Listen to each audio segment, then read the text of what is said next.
Jute mill থেকে শুরু করে আদ্দিন হাসপাতাল থেকে শুরু করে অনেক কিছু করেছে। নাসির টোবাকো জুতার ব্যবসা থেকে শুরু করে গ্লাসের ব্যবসা থেকে শুরু করে সমস্ত কিছু করেছে। আবুল খায়ের অন্যান্য সমস্ত ব্যবসা করেছে। আর একমাত্র ব্রিটিশ আমেরিকান টোবাকো কোম্পানি, তারা শুধু এই দেশের টাকা মুনাফা করে নিয়ে গেছে বিদেশে। 72% যেহেতু তাদের কোম্পানির মালিক বিদেশি। আর তারা সিগারেটের নতুন নতুন কারখানা করেছে। মহাখালীর কারখানা থেকে তারা এখন গিয়ে সাভারে বিশাল বড় কারখানা করছে। ফলে সিগারেট কোম্পানির মুনাফা বাড়া মানেই হচ্ছে নতুন করে আবার আমাদের উপরে বুমেরাং হিসাবে ফিরে আসবে। আর এই টাকা থেকেই তারা আমাদের যেটা কি করবে, জনগণের উপরে প্রভাব বিস্তার করার জন্য তারা বিভিন্ন জায়গায় সরকারি কর্মকর্তাদেরকে লেনদেন করাবে। আপনারা জেনে থাকবেন যে বাংলাদেশের একমাত্র cigarette company British American tobacco, যেখানে সরকারের তিনজন সচিব ব্রিটিশ আমেরিকান টোবাকো কোম্পানিতে বোর্ড অফ ডিরেক্টরস হিসাবে পরিচালনা পর্ষদে মিটিং করেন। একটা মিটিং করলে তারা 50,000 টাকা ফি পান। বছরে 13টা মিটিং হয়েছে গত বছর। এখন গুণ করেন 13 গুণন 50, 6.5 লাখ টাকা শুধু এটা বোর্ড মিটিং ফি। এই বোর্ড মিটিং ফির বাইরে যাকে 50,000 টাকা বোর্ড মিটিং ফি দেবে, হোটেল রেডিসনে যদি করে, তার সাথে কি আর অন্য কিছুই থাকে না? আমরা বলছি যে ওটা বাদ দেই, শুধু টাকার অঙ্কেই 50,000 টাকার তারা বোর্ড মিটিং ফি দিয়ে সরকারি সচিবদেরকে বোর্ডে রাখে। এখনো শিল্প সচিব বিএটির বোর্ডে জাকিয়া সুলতানা, সেইটাকে গভর্নমেন্ট সাসপেন্ড করেছে, এই রিটায়ারমেন্টে পাঠিয়েছে, তারপরে কিন্তু সে বিএটির বোর্ডে আছে। এখন আপনারা বলতে পারেন যে বিএটির বোর্ডে থাকলে কি সুবিধা? অসুবিধা হচ্ছে আজকে কুষ্টিয়াতে একটা মিটিং হচ্ছে, সেখানে বিএটির শ্রমিকরা আন্দোলন করছে 22 দিন ধরে। সেই আন্দোলনকারীদেরকে উচ্ছেদ করে দেওয়ার জন্য আজকে শ্রম মন্ত্রণালয় থেকে একটা চিঠি পাঠানো হয়েছে কুষ্টিয়ার ডিসিকে, যে আপনি এই ব্রিটিশ আমেরিকান টোবাকোর এই কারখানা চালু রাখার জন্য ব্যবস্থা নেন। কি করবেন? ঠিকাদারদের শ্রমিক ডেকে এনে, এখন মিটিংটা চলছে, আমাকে ভিডিও পাঠিয়েছে, মিটিংটা চলছে। তো শ্রম মন্ত্রণালয়ের সচিব তিনি যেটা করছেন সেটা হচ্ছে, নুন খেলে তো একটুখানি গুণ গাইতেই হয় নাকি? আপনাকে বছরে লাখ লাখ টাকা দেওয়া হবে, আপনি আমার জন্য দেশের না করলেও কোম্পানির জন্য তো কিছু করবেনই, তাহলে ওরা সে কাজটাই করে। এই মুহূর্তে ব্রিটিশ আমেরিকান টোবাকো কোম্পানিতে শুধু সচিব না, সচিবদের ছেলে মেয়ে কতগুলো আছে তার একটা ছোট্ট উদাহরণ দিই। এই ক্যান্টনমেন্টের মধ্যে ডিওএইচএস এর মধ্যে, ক্যান্টনমেন্ট না, ডিওএইচএস এর মধ্যে বিএটির যে কারখানা আছে সেটা তুলে দেওয়ার কথা বলা হয়েছিল 1990 সালে। কারণ এটা, আপনারা যারা ঢাকায় অনেকদিন ধরে আছে তারা জানেন যে ঢাকায় আগে অনেক গার্মেন্টস কারখানা ছিল। বিগত দিনগুলোতে যেহেতু শহরের মধ্যে গার্মেন্টস কারখানা থাকবে না, কারখানাগুলো তুলে দিয়েছে। কিন্তু এখন কিন্তু দেখবেন যে অত বেশি কারখানা নেই, মিরপুরে একটা জোন ছাড়া। কিন্তু বিএটি সিগারেট বানায়, তামাক পাতার গন্ধ এখানে ছুটে, ওই কারখানাটা কিন্তু রয়ে গেছে ডিওএইচএস এর মধ্যে, যেটা আবাসিক এলাকা। ওটা সরানো যাচ্ছে না। কেন সরানো যাচ্ছে না?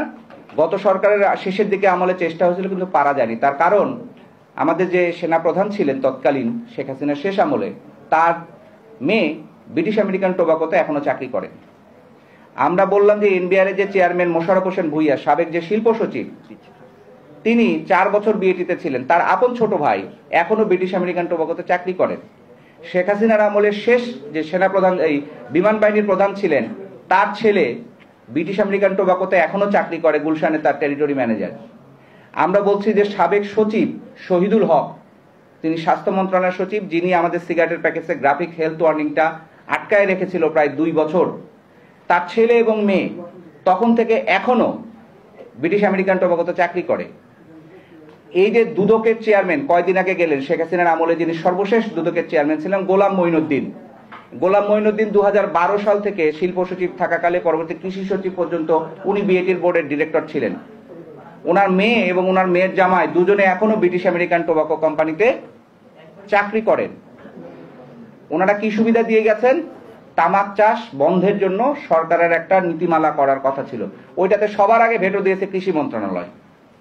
এবং সবচেয়ে কষ্টের বিষয় যে বাংলাদেশে একটা অ্যাপিলেট ডিভিশনের রায় আছে, পূর্ণাঙ্গ রায়, যে কোনো নতুন করে তামাক কোম্পানিকে দেশে আনা যাবে না এবং তামাক চাষ কমিয়ে আনার জন্য সরকারকে নির্দেশনা দেওয়া ছিল।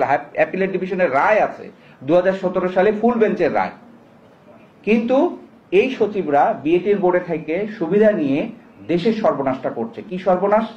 সর্বনাশটা হচ্ছে, গত বছর কৃষি মন্ত্রণালয় বলছে যে বাংলাদেশে 23 সালে তামাক চাষ হয়েছিল 93,000 একর জমিতে, আর 24 সালে এসে তারা বলতেছে যে 1,43,000 একর জমিতে তামাক চাষ হয়েছে। তাহলে সহজ হিসাব করেন, 93,000 একর থেকে 1,43,000 একর মানে 49,000 একর জমিতে এক বছরে তামাক চাষ বেড়েছে। তাহলে এই 49,000 একর জমিতে যদি আমরা ধান হতো তাহলে কত হতো? প্রায় 150 কোটি টাকার মতো আমরা ধান হতো এই জমিতে। তামাক পাতা কিন্তু গরুতেও খায় না, ছাগলেও খায় না, মানুষ খায়, কিন্তু ধান তো আমরা সবাই খাই। তাহলে এই যে তামাক পাতা চাষটা বাড়লো, কেন বাড়লো তার একটা ছোট্ট উদাহরণ দিয়ে আমি শেষ করছি। ওই যে মোশাররফ হোসেন ভূঁইয়ার কথা বললাম, যিনি শিল্প সচিব ছিলেন, পরবর্তীতে বিএটির বোর্ডে থাকার কারণে তিনি এনবিআর এর চেয়ারম্যান হয়েছিলেন। উনি শেষ আমলে এসে একটা সিদ্ধান্ত দিয়ে গেছেন যে আগে তামাক পাতা রপ্তানি করলে সরকারকে ট্যাক্স দিতে হতো 25%। 100 টাকা তামাক পাতা রপ্তানি করলেই 25 টাকা গভর্নমেন্টকে দিতে হতো। যেহেতু এটা ক্ষতিকর পণ্য, আমার দেশেরও ক্ষতিকর, যে দেশে পাঠাবেন সেই দেশের মানুষের জন্য ক্ষতিকর, এই জন্য 25% ট্যাক্স ছিল। উনি এসে 19 সালে সেটা 18 সালে সেটা কমায় 10% করে দিল, যে এত বেশি দেওয়ার দরকার নাই, কমায় দাও। পরের বছর 19 সালে এসে উনি বলছেন যে দেওয়ারই দরকার নাই, বলে ওটা এখন 0% করেছে। অর্থাৎ এখন বাংলাদেশ থেকে যে কেউ তামাক পাতা রপ্তানি করলে তাকে কোনো গভর্নমেন্টকে ট্যাক্স দিতে হয় না। 19 সালে করেছিল, ওই যে একটা খুবই কমন ডায়লগ আপনারা সবাই মিঠুন চক্রবর্তী শুনেছেন না, যে মারবো এখানে লাশ পড়বে শ্মশানে। 19 সালে করে গিয়েছে, তার ফলাফলটা হচ্ছে এই বছর বাংলাদেশ পেল কি? তামাক চাষটা এক বছরে 50,000 একর জমিতে বেড়ে গেল। 50,000 একর, আপনারা এখানে হিসেব করেন কার পরিবারে কতটুকু সম্পত্তি আছে। আমাদের গোটা গ্রাম, যে গ্রামে বাড়ি আমাদের সবার মিলে 50,000 একর জমি আছে কিনা, কত গ্রাম লাগবে? সেই জমিগুলোতে তামাক চাষ বেড়ে গেল কেন? ওই তামাক কোম্পানিকে ছোট্ট একটা সুবিধা দেওয়ার জন্য। তাহলে আমি এই যে নামগুলো বললাম, এটা ব্যক্তিগত চরিত্র হননের জন্য নয়, আমাদের শুধু জানা বোঝার জন্য। কারণ আমার রোগ হলে, এখানে একজন চিকিৎসক আছেন, রোগ হলে ডাক্তারের কাছে গিয়ে যদি বলে আমার পেট ব্যথা, ডাক্তার কিন্তু খুঁজে পাবে না, ডাক্তারকে বলতে হবে উপর পেটে, তল পেটে, নাভির গোড়ায় কিংবা কোন জায়গায়, এটা কিন্তু বলতে হবে।